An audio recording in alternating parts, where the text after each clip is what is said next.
खुलुमबाय बे समाव बडलेण्ड इंखं टेलिभिजननि स्टुडियोआव आं मिथिका नार्जारि दिनै फुंबिलिनि गाहाय रादाबफ्राव दङ।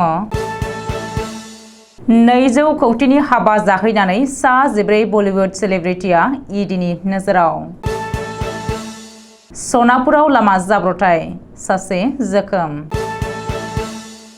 गुवाहाटी सा गुवाहाटी रपवेआ फैगौ 26 सेप्तेम्बरनिफ्राय 5 अक्ट'बरसिम बन्द थागोन। गौरव गगैआ डक्टर हिमन्त बिश्व शर्माखौ गिबि मन्त्रि बिबानखौ एंगारनांगौ होननानै दाबि खालामदों। मिजोरामाव आसाम राइफल्सआ 1.65 कौटि रांनि ड्राग्सजों लोगोसे सासे हमदों। जामुगुरि हाटआव मा 18 मोसौ रोगानाय ट्राकखौ रायजोआ हमदों।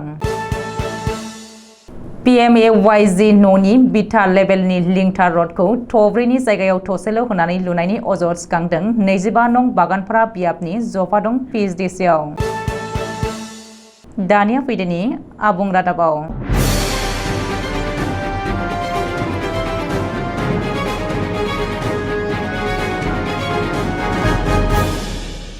दुबाइआव 200 कौटि रां खरसा खालामनाय हाबानि निमन्त्रण जाहैनानै सा 14 बलिउड सेलिब्रिटिफ्रा जेंनायाव गोग्लैदों।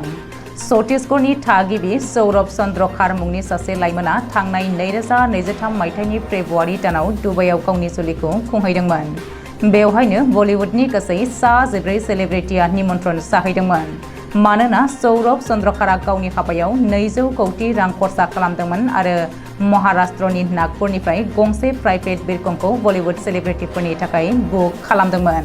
200 कौटि रां खरसा बाहायनाय जुलियाव बाहागो लाहैनाय बलिउड सेलिब्रिटिफोरानो जादों फारियै टाइगार श्रफ, देंखोगिरि नेहा कक्कर, सनी लियन, पार्वती सिंह, भाग्यश्री, आतिफ असलम, राहत फतेह अली, आलिशा गौर, विशाल दादलानी, एली आब्राम, कृति काबंदा, नुसरत भामसा आरो कृष्णा अभिषेक।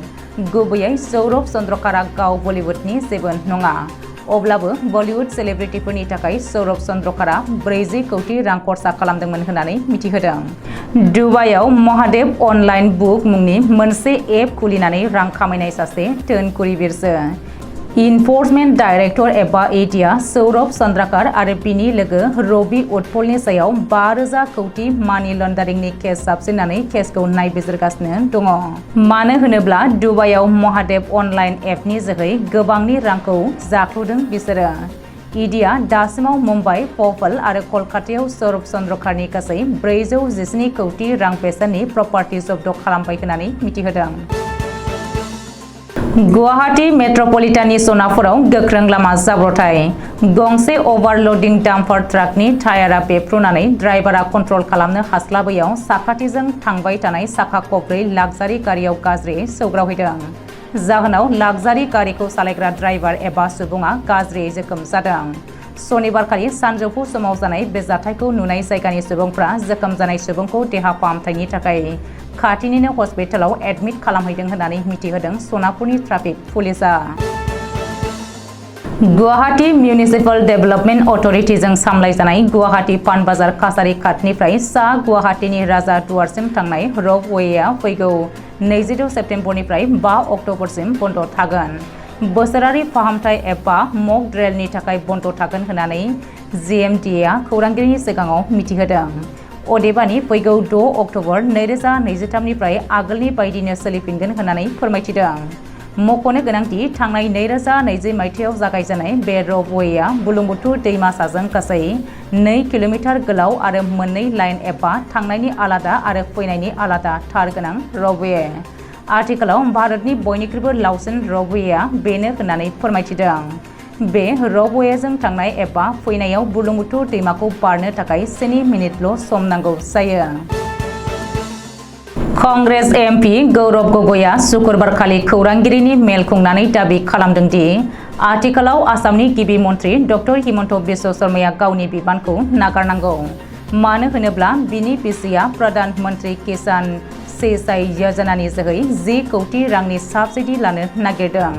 ओजोंहाय डक्टर हिमन्त बिश्व शर्माया गावनि गोहोखौ गेना खान्थिजों बाहायनो हमदों। बेनिखायनो डक्टर हिमन्त बिश्व शर्माया गावनि बिबानखौ थाबैनो एंगारनांगौ होननानै दाबि खालामदों MP गौरव गगैआ। ओजोंहाय डक्टर हिमन्त बिश्व शर्मानि बिसि रेनिकी भुयाया गौरव गगैनि हेंथायै 10 कौटि रांनि मानहानि केस होनो हुमखि होदों। नाथाय गौरव गगैया बे दायित्वआ गाव गोसो जानानै बुंनाय राव नङा होननानै बुंदों। मानो होनोब्ला बीजेपीनि एमपि पल्लव लोचन दासआ पार्लियामेन्टआव सोंलु सोंनाय समाव मिरुनि इन्डास्ट्रियेल मन्त्रि पीयूष गोयलआ होनाय दायित्वसो। मिजोरामनि साम्फाइ जिल्ला जखावथार थानानि बेन्दोंआव आसाम राइफल्सआ गासै 1.65 कौटि रांनि ड्राग्सजों लोगोसे म्यानमारनि सासे सुबुंखौ हमदों। 25 बोसोर बैसोनि हमजानाय म्यानमारनि नोगोरारिनिफ्राय 237 ग्राम हेर'इन ड्राग्स मोनदों होननानै आसाम राइफल्सआ मिथिहोदों।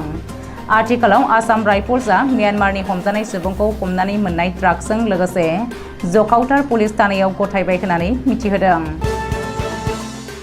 सनितपुर जिल्लानि जामुगुरि हाटआव रावबो मानसि एबा सुबुं गैयै लामायाव फसंनानै दोननाय गंसे ट्राकनिफ्राय जायगानि रायजोफोरा मा 8 मोसौ बोखांनो हादों।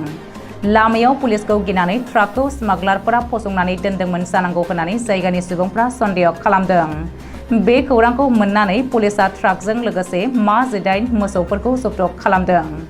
AS28 AC 0550 नम्बरनि ट्राकखौ पुलिसआ नायबिजिरनायाव ट्राकनि बिगोमानि मुंखौ आमिर हुसैन होननानै मिथिनो मोनदों।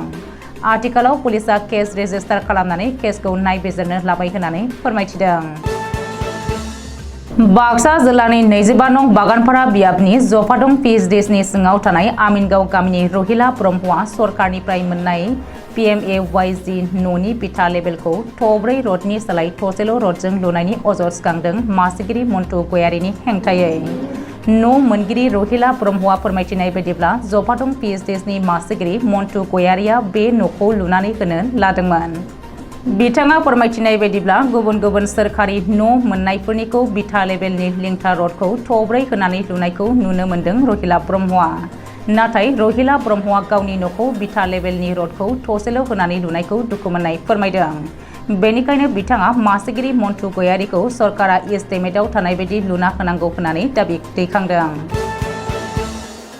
दिनै फुंबिलिनि रादाबा एसेनोसै। गोजोन्थों।